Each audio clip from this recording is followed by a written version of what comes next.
The first shot that ripped through the still Montana night might have been mistaken for a lightning crack. But Zara Valentine knew better as she clutched her bleeding arm and ran blindly through the darkness. The year was 1875, and her husband of 6 months had finally made good on his promise to put her 6 feet under if she ever tried to leave him. She'd waited until he passed out drunk before slipping out the back door of their cabin on the outskirts of Willow Creek.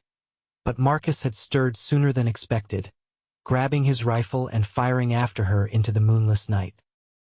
Zara's lungs burned as she stumbled down the hillside, her thin cotton nightdress offering no protection against the October chill.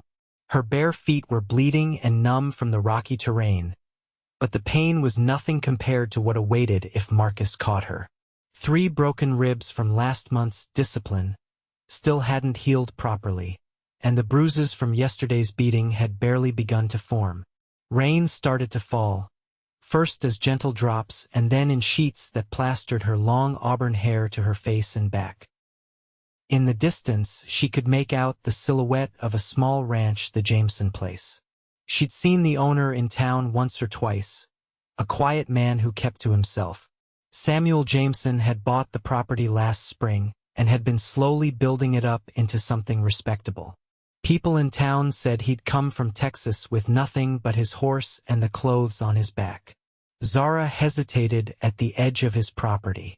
She had nowhere else to go, but approaching a stranger's home in the middle of the night was dangerous for a woman alone. Another gunshot echoed from the hills behind her, making the decision for her. Marcus was getting closer. The main house was dark, but a small shed near the corral had a faint light coming from underneath the door. Zara ran toward it, praying it wasn't locked. The wooden door swung open with a creak, and she slipped inside, collapsing against a stack of hay bales. The shed smelled of leather, hay, and horse liniment. A small lantern hung from a hook, casting long shadows across saddles, bridles, and tools arranged meticulously on the walls. Zara pulled herself further into the corner, trying to quiet her ragged breathing. Her arm throbbed where the bullet had grazed her, blood seeping through her fingers as she pressed against the wound. She hadn't meant to fall asleep, but exhaustion overtook her. When the door to the shed swung open at dawn, Zara jolted awake, instinctively raising her arms to protect her face. "Jesus Christ," a deep voice muttered. Through her fingers, Zara saw a tall man silhouetted in the doorway, a shotgun held loosely in his hands. Samuel Jameson had come to his shed at first light to prepare for his day, only to find a battered, bloody woman cowering in the corner. "Please," Zara whispered. "He'll kill me if he finds me." Samuel lowered his shotgun slowly, his weathered face impossible to read in the dim light.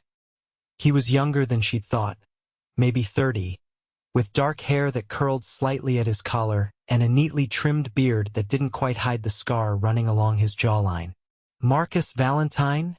he asked quietly. Zara nodded, surprised he'd guessed so easily. "Folks in town talk," Samuel explained, setting his shotgun aside and taking a cautious step toward her. "You're bleeding. It's just a graze," Zara said, though now in the light she could see the wound was deeper than she'd thought. Her nightdress was stained crimson down the right side. Samuel crouched down to her level, keeping a respectful distance. "Madam, I don't mean to frighten you, but that needs tending. Will you let me help you into the house?"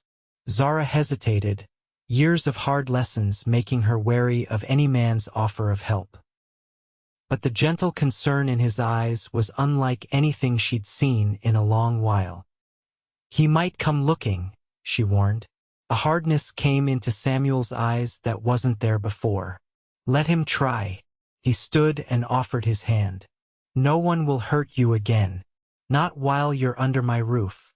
The simple promise, spoken with such quiet certainty, broke something inside Zara. Tears spilled down her cheeks as she placed her trembling hand in his. Samuel's cabin was modest but clean, with a stone fireplace dominating one wall and simple, handcrafted furniture arranged throughout the main room. He guided Zara to a chair by the fire, which he quickly stoked back to life. "I'll need to clean that wound," he said, gathering supplies from a cabinet: clean cloths, a bottle of whiskey, and a small wooden box. "I ain't a doctor, but I've patched up my share of injuries." Zara nodded, gripping the edge of the chair as he gently washed away the blood. His hands were calloused but gentle, and he worked with efficient movements that suggested he was no stranger to bullet wounds. "How bad is it?" she asked, not daring to look. "Clean shot through the flesh.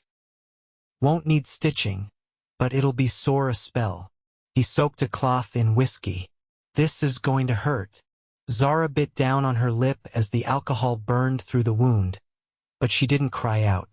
She'd learned long ago that making noise during pain only made things worse. Samuel's brow furrowed as he worked, taking in her other injuries: the yellowing bruises on her arms, the healing cut above her eye, the way she held herself to protect her ribs. "When did you eat last?" he asked as he bandaged her arm.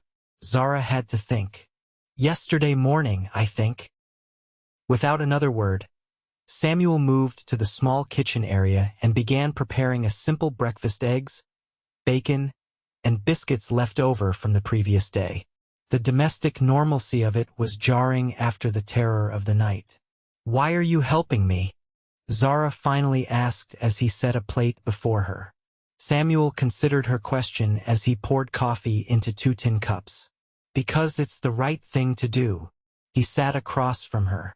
"And because no man worthy of the name raises his hand to a woman." They ate in silence, Zara forcing herself to take small bites despite her hunger. When she'd finished, Samuel collected their plates. "You can stay in the spare room," he said. "It ain't much, but it's yours as long as you need it." "He'll come looking?" Zara repeated, fear creeping back into her voice. "I reckon he will." Samuel's voice was calm as he washed the dishes.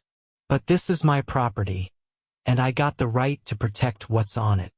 Later that morning, Samuel brought a tub into the spare room and filled it with heated water.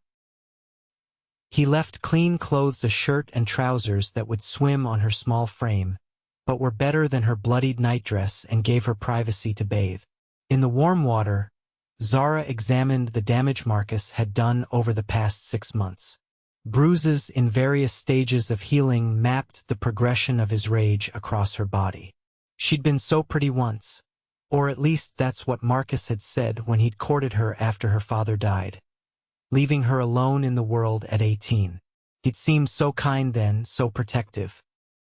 The violence hadn't started until after the wedding, when she was legally his property with nowhere to go.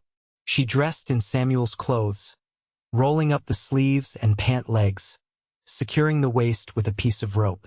When she emerged from the room, she found Samuel cleaning his rifle at the table.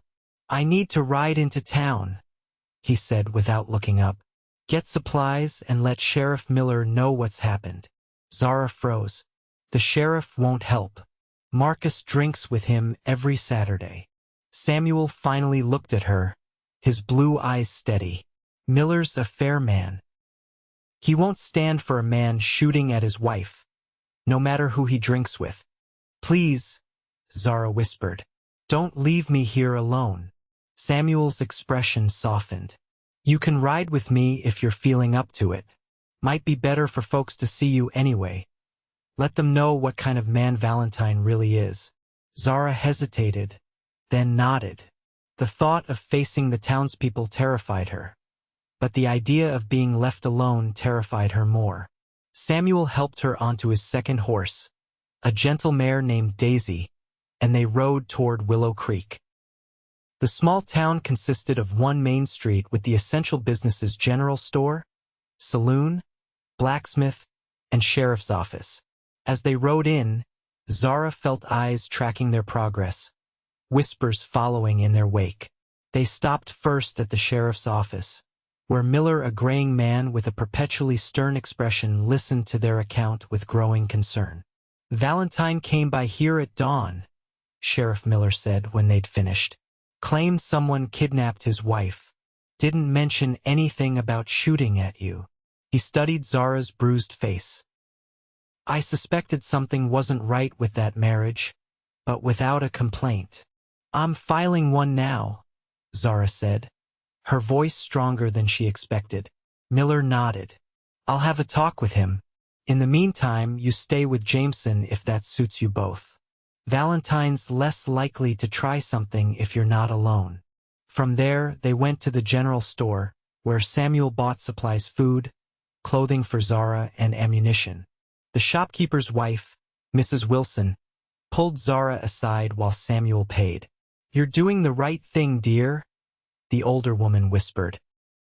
"That man's got a mean streak wider than the Missouri. My Thomas saw him kick his dog near to death last month for barking too loud." Outside the store, several men had gathered, watching them load their purchases. Zara recognized them as Marcus's drinking companions. "Jameson," one called out, "Valentine's looking for his wife. Says she run off in the night. You know anything about that?" Samuel turned slowly. "I know a man who shoots at his wife and beats her regular has no right calling her his anymore." The man spat on the ground. "Ain't your business how a man handles his household." "It became my business when she showed up bleeding on my property," Samuel replied evenly. "You boys want to take issue with that, you're welcome to try." The quiet confidence in his voice made the men shift uncomfortably. None of them stepped forward. As they rode back to the ranch, Zara kept expecting Marcus to appear on the road, but they made it home without incident. Samuel spent the afternoon showing her around the property, the small vegetable garden he'd started, the 4 horses he was raising, the creek that ran along the eastern edge where he'd built a water wheel to help irrigate the fields. "You've done all this in 6 months?" Zara asked, impressed despite her worry.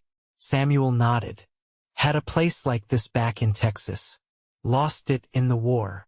He didn't elaborate, and Zara didn't press. Everyone had losses from the war that were better left undisturbed. That night, Samuel insisted on sleeping in the main room while Zara took the bedroom. Despite her exhaustion, sleep eluded her. Every sound from outside made her tense, certain it was Marcus coming to claim her. When a particularly loud snap came from the forest edge, she slipped out of bed and into the main room. Samuel was awake, rifle across his lap as he sat by the window. He didn't seem surprised to see her. "Just a deer," he said, nodding toward the woods. "They come down to the creek at night." Zara wrapped her arms around herself. "I keep thinking he's out there, watching." "He might be," Samuel acknowledged, "but he won't get past me." Zara sat in the chair opposite him. "Why are you doing all this for a stranger?" Samuel was quiet for so long she thought he might not answer. When he did, his voice was low and rough with emotion. "I had a sister, Beth. Her husband came back from the war, changed. Mean. Started hitting her."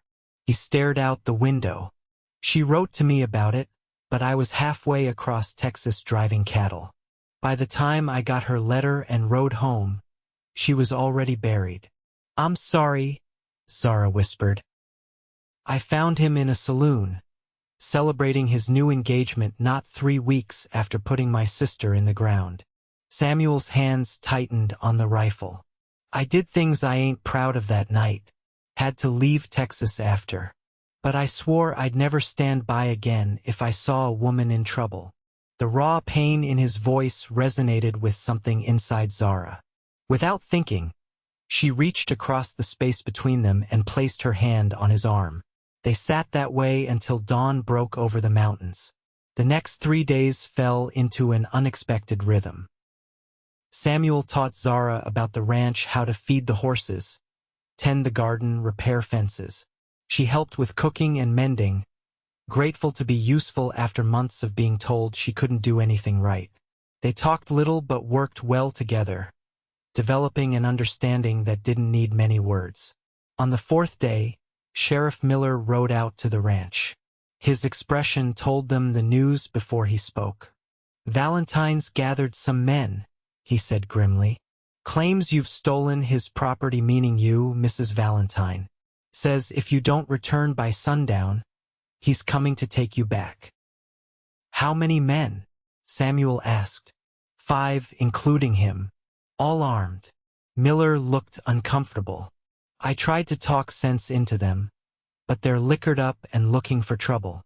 I can stay, but there's only one of me." Samuel nodded. "I appreciate the warning, Sheriff." After Miller left, Samuel began preparing the ranch for a siege. He moved the horses to the far pasture, barricaded windows, and positioned weapons at strategic points throughout the house. "You should go," Zara said, watching him work. "This isn't your fight." Samuel paused, looking at her directly. "It became my fight the moment you walked onto my land." His eyes softened. "Unless you want to go back to him?" "No," Zara said firmly. "But I don't want you hurt because of me. Then we understand each other." Samuel handed her a small revolver. "You know how to use this?" Zara nodded. Her father had taught her to shoot when she was young. "Good. If they get past me, don't hesitate." As sunset approached, they sat together at the kitchen table, a pot of coffee between them. The waiting was worse than any battle, Samuel had once told her, and now she understood what he meant. "If we survive this," Samuel said suddenly, "would you consider staying?" I'm not asking for anything. Just offering you a place if you want it." Zara studied his face, the earnest blue eyes, the worry lines between his brows, the scar that spoke of past battles. In just a few days, she'd come to trust this man more than she'd trusted anyone since her father died.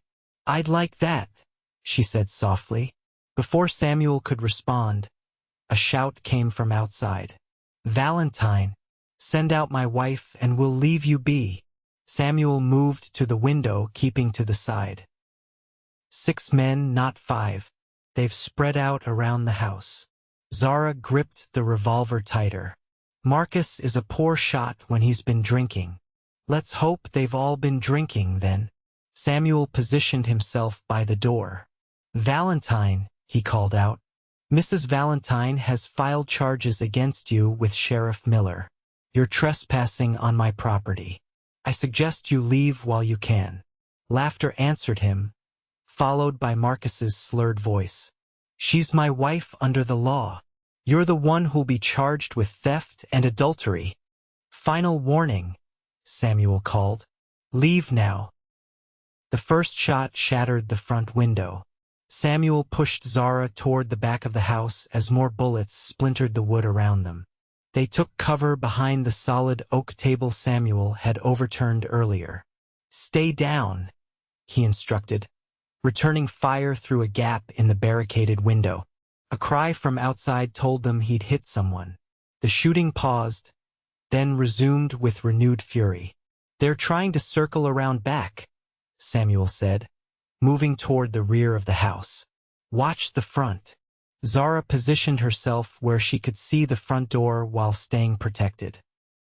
Her hands shook, but she kept the revolver steady, just as her father had taught her. Minutes stretched into what felt like hours as sporadic gunfire continued. Then silence fell, more unnerving than the shooting had been. "Samuel?" Zara called softly. No answer came. Fear clutched at her heart. A creak on the back porch made her spin around. The door handle turned slowly. Zara aimed her revolver at the door, finger tightening on the trigger. The door swung open to reveal Marcus, blood streaming from a cut on his forehead, his eyes wild with rage and alcohol. "There's my loving wife," he sneered, stepping into the house. "Your boyfriend's taking a nap outside. Permanent like." "You're lying," Zara said, but her voice wavered. Marcus smiled, showing tobacco-stained teeth. "Drop the gun, Zara. You don't have the spine to use it. He took another step forward. Zara thought of Samuel, of his kindness, of the possible future they might have had. She thought of Beth, who never escaped. She thought of herself, beaten and broken for 6 long months. She pulled the trigger. The shot caught Marcus in the shoulder, spinning him backward. He stumbled but didn't fall, lunging toward her with a roar of pain and fury. Zara fired again, but missed in her panic. Marcus grabbed her wrist, twisting until she dropped the gun. "I'm going to enjoy teaching you your place," he growled, his fingers digging into her throat. Spots danced before Zara's eyes as she clawed at his hands. Just as darkness began closing in, a deafening shot rang out, and Marcus's grip suddenly loosened. He looked down in confusion at the blossoming red stain on his chest before collapsing to the floor. Samuel stood in the doorway, blood streaming down his left arm, his rifle still aimed at Marcus's now still form. "Are you hurt?" he asked, his voice raw. Zara shook her head, unable to speak as she gasped for air. Samuel crossed to her, stepping over Marcus's body without a glance, and pulled her gently into his arms. She clung to him, feeling his heartbeat strong against her cheek. "The others?" she finally managed to ask. "2 ran off. The rest won't be causing any more trouble." Samuel's voice was grim. "Sheriff Miller showed up with some men from town. They're outside now." The aftermath was a blur. Sheriff Miller took statements, arranged for the bodies to be taken to town, and sent for the doctor to tend Samuel's wound. A bullet had gone clean through his upper arm. By dawn, the ranch was quiet again, though forever changed. As the doctor packed up his supplies, he gave Samuel strict instructions about keeping the wound clean. "No ranch work for at least 2 weeks, he said sternly. "I'll make sure of it," Zara promised, ignoring Samuel's look of protest. After the doctor left, they sat together on the porch, watching the sun rise over mountains that seemed somehow more vivid than before. "What happens now?" Zara asked. Samuel looked at her, his face open and vulnerable in a way she hadn't seen before. "That depends on you. The offer still stands. You're welcome to stay as long as you like. No expectations." Zara considered his words. 6 months ago, she'd been trapped in a nightmare with no way out. Now, despite the violence of the previous night, she felt something she hadn't experienced in years. "Hope. I'd like to stay," she said. "Not just for shelter or protection, but because," she took a deep breath, "because I think there could be something between us, given time." The smile that broke across Samuel's face was like sunrise after the longest night. "I'd like that too," he said softly. "Very much." 1 year later, the Jameson ranch had flourished under their combined care. The garden had expanded to include medicinal herbs Zara had learned about from her mother. The house had new curtains and rugs, small touches that made it feel like a home rather than just a shelter. Samuel had built a new chicken coop and smokehouse, and they'd acquired a milk cow named Bessie who produced more than enough for their needs. They'd married in the spring, a small ceremony by the creek with only a few townspeople as witnesses. Sheriff Miller had given Zara away, gruffly telling Samuel he'd better continue keeping his promise that no one would hurt her again. On this particular evening, they sat together on the porch swing Samuel had built as a wedding gift. Zara's head rested against his shoulder, his arm wrapped comfortably around her. The setting sun painted the sky in shades of pink and gold, casting long shadows across their land. "I never thought I'd have this," Zara said, watching a family of deer emerge cautiously from the tree line. "A home that feels safe, land that's partly mine, a husband who—" She trailed off, still sometimes finding it difficult to express the depth of what she felt for him. Samuel's hand found hers, their fingers intertwining. "A husband who loves you more each day?" he suggested. "Yes," she whispered. That. They sat in comfortable silence as darkness settled around them. The night no longer held terror for Zara, it was simply another part of the day to be appreciated, especially when shared with Samuel. I have something to tell you, she said finally, turning to face him. Something important. Samuel's expression grew concerned. Everything all right? Zara smiled, taking his hand and placing it gently on her stomach. More than all right. We're going to have a baby. Come spring. The wonder that spread across Samuel's face was something Zara knew she would remember for the rest of her life. He pulled her into his arms, holding her as if she were the most precious thing in the world. A family, he whispered against her hair. Our family. As stars appeared one by one in the vast Montana sky, Zara thought about the journey that had brought her here, from terror to safety, from despair to hope, from loneliness to love. She had run bleeding into a stranger's shed, seeking only temporary shelter from a storm, and instead had found a home that would weather any tempest. Samuel's promise on that first morning, "No one will hurt you again," had been more than just words. It had been the foundation upon which they had built this life together, stone by stone, day by day. And as their child grew within her, Zara knew with certainty that some promises were meant to last forever.